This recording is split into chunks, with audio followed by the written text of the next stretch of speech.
So the key when you're hunting for a job is to be as social as possible.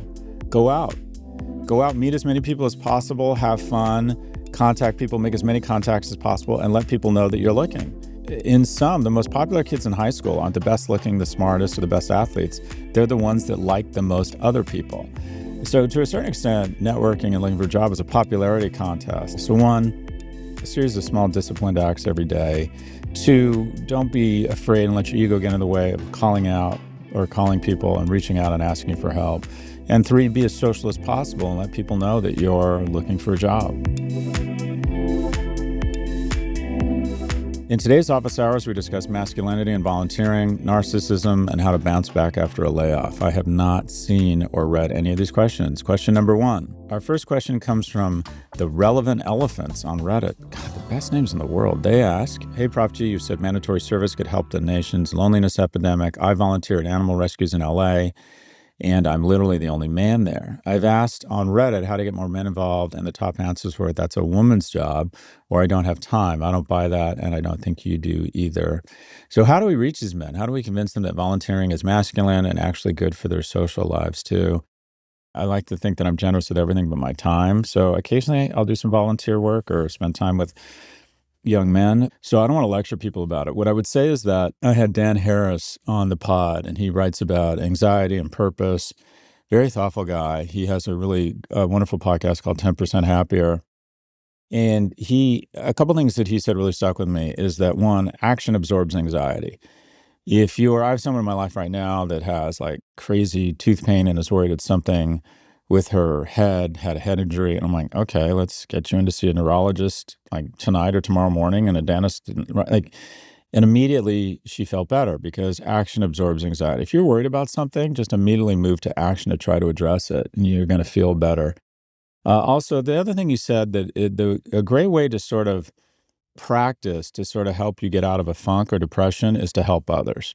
And that is, it gives you a sense of purpose. You get out, you meet other people, makes you feel important, makes you feel masculine. I think that if you're feeling down, getting out of your own head and start focusing on service, helping others, I think is a great way to kind of address maybe if you're feeling a little bit down or a little bit depressed. So I think volunteer work is an outstanding idea. In terms of how to get more people to volunteer at dog shelters, I don't know, go on your social media feed and show all the cool dogs. And it's so funny. It's funny you said that. I spoke at a conference in Palm Beach about 3 months ago, and I was talking about mating and the dynamics of mating, and he came up to me and he was this shorter guy, like not unattractive, but not attractive, like not the kind of guy I would think would do well on dating apps. And he said that he met his wife at a dog shelter, and that his wife, he claims, is much higher character and much hotter than him.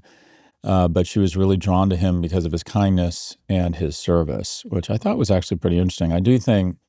I'm trying to think how you appeal to dudes here. I do think it's probably a really good way to meet friends. And also, it's just a great rap at a bar. Well, when I was volunteering down when Bosco, the rescue dog who I was saving from the kill shelter down at the animal shelter I volunteer at, probably a great way to meet friends. And I would say social media and these accounts, these rescue shelters having accounts and opportunities or calls to attention around opportunities to volunteer. And again, just more broadly, I think that a fantastic way to address mild depression, or if you're feeling down, is to get out of your own head and start serving in the agency of others. Thanks for your good work. Support for the show comes from LinkedIn. One of the hardest parts about moving to a new city is finding your people. You can look far and wide, but it's hard to find the people who just get you.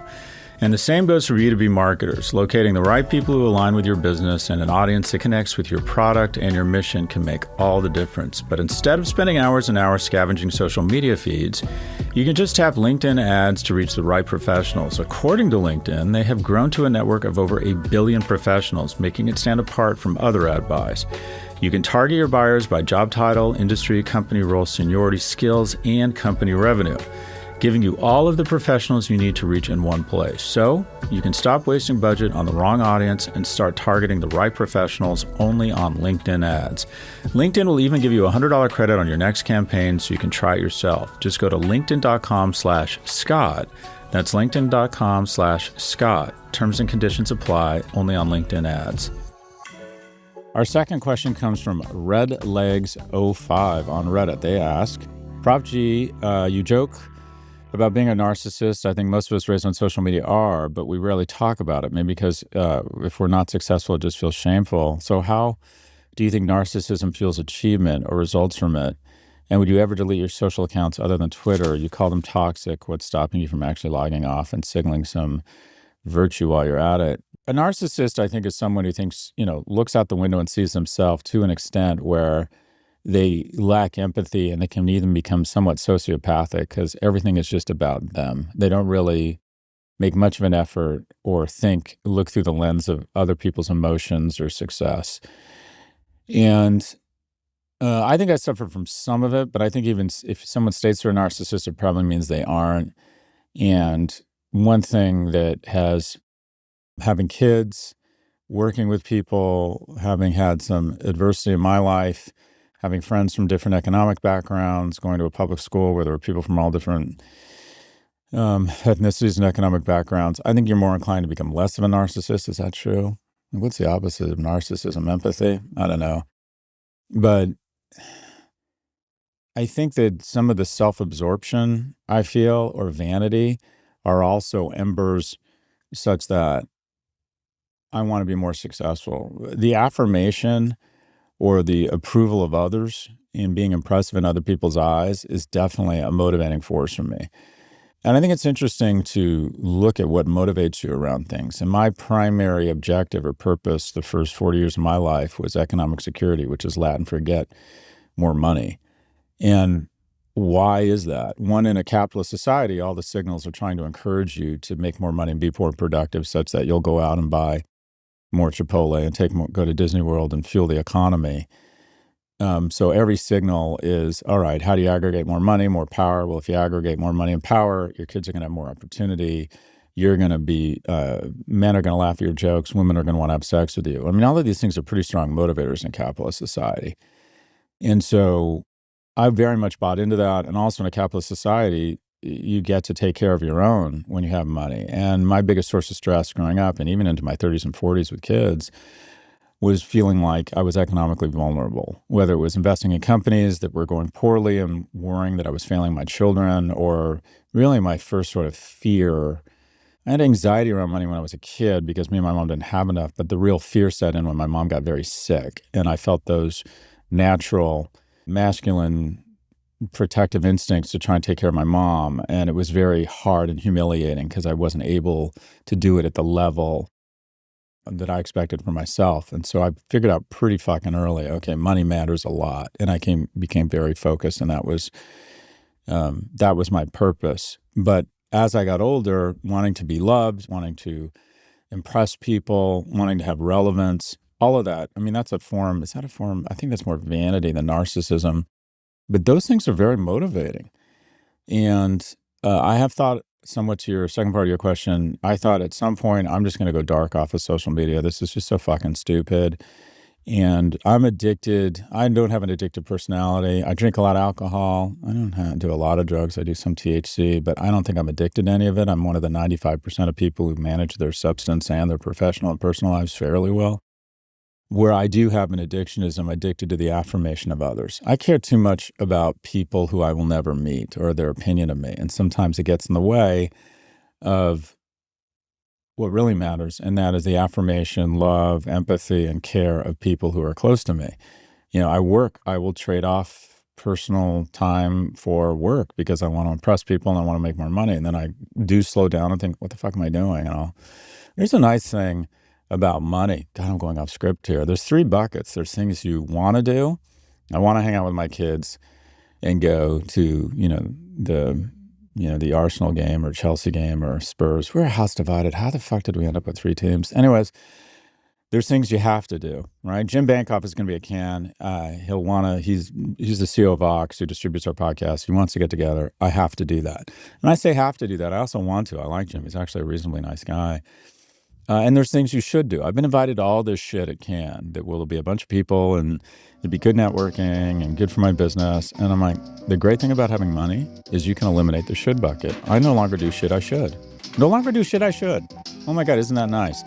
I do think, though, that at some point I would like to go dark and just hang out with friends and maybe get involved in, I don't know, trying to add more value on the nonprofit side, maybe write more, hang out somewhere beautiful and just wait for the ass cancer. This whole social media thing, it definitely, after I do a lot of it, and it's so important, you've got to be on social if you want to market your product, have relevance. I get it.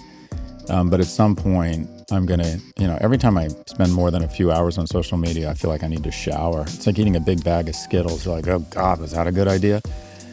So yeah, at some point I will, but right now, still desperate for your affirmation. Thanks for the question. We'll be right back after a quick break. Support for the show comes from Intuit QuickBooks. Are you a business owner looking to grow your business? You did what most dream of doing, starting your own business. Now you're faced with the reality of how to make your small business run smoothly. Intuit QuickBooks can help. QuickBooks is a powerful AI-driven all-in-one business solution. That means those day-to-day tasks, invoicing, expenses, taxes can be done effortlessly. But here's where it gets really good. You don't need to hire a team of analysts to find growth opportunities hiding in your business data. QuickBooks can help with cash flow optimization, profit and loss analysis. It helps you see how your business is doing and uncover new ways to be more profitable. QuickBooks can help you unlock the growth in your business so you can get back to enjoying your business, manage and grow your business all in one place. Intuit QuickBooks, your way to money. Get 90% off for 3 months, limited time only, terms and conditions apply. Welcome back to our final question from Tana on Reddit. Hey, Scott, I was laid off from my job 3 months ago, and I'm having a lot of trouble finding a new job. I work in tech as a product manager. It seems like a lot of white-collar workers are also having trouble in the current job market, especially in tech.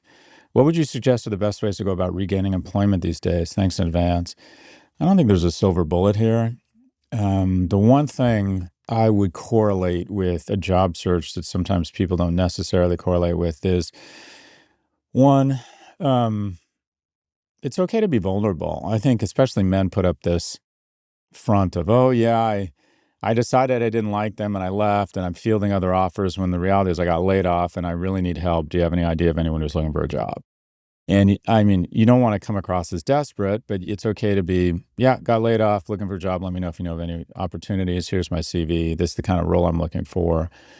And I think it's okay to call people who you're close with and say, if you have any ideas, or to call and say, what I tell people who are looking for a job that I'm close with, there's probably opportunities in my universe that I'm not thinking of if you want to meet someone at X company, or you think.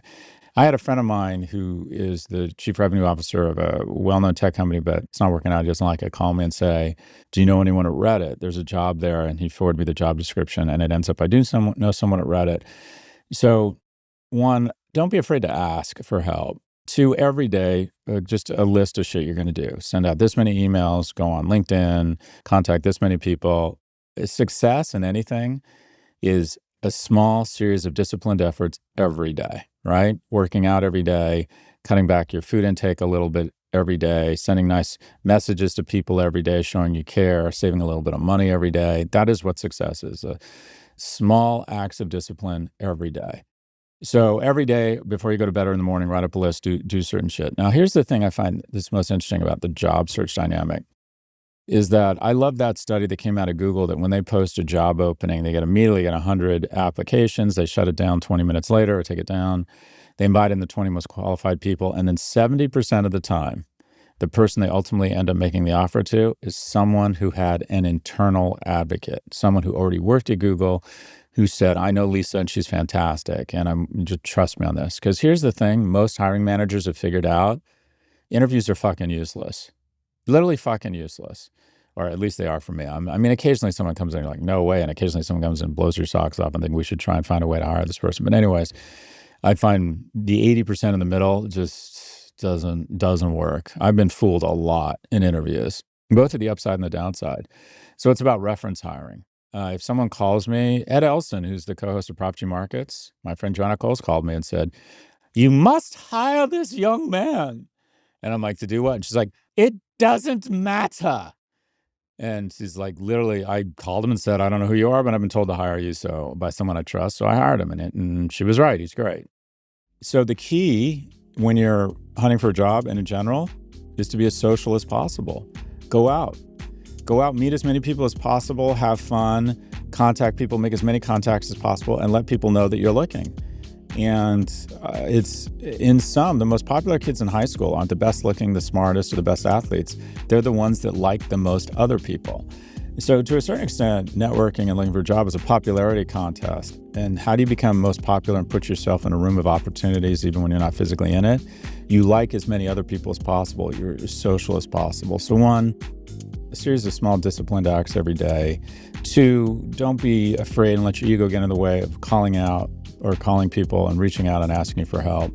And 3, be as social as possible and let people know that you're looking for a job. Anyways, best of luck to you. Thanks for the question. That's all for this episode. If you'd like to submit a question, please email a voice recording to officehours@profgmedia.com. That's officehours@profgmedia.com.